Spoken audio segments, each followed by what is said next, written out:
FHA 203K, or Fannie Mae HomeStyle. Which renovation loan actually gets your ADU financed? The two products qualify very different buyers, and picking the wrong one can cost you the loan entirely. FHA 203K opens the door wider. 3.5% down, a 580 credit score floor, purchase and renovation rolled into one loan. Fannie Mae HomeStyle asks for more credit, around 620, with 3 to 5% down, but it works on second homes and skips the mandatory HUD consultant. Two catches.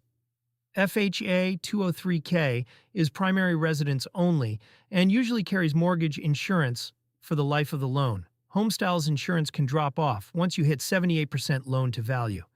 And FHA now lets projected ADU rental income count toward your qualifying income, which can be the deciding factor either way. Before you lock in a loan product, see if your property qualifies and free.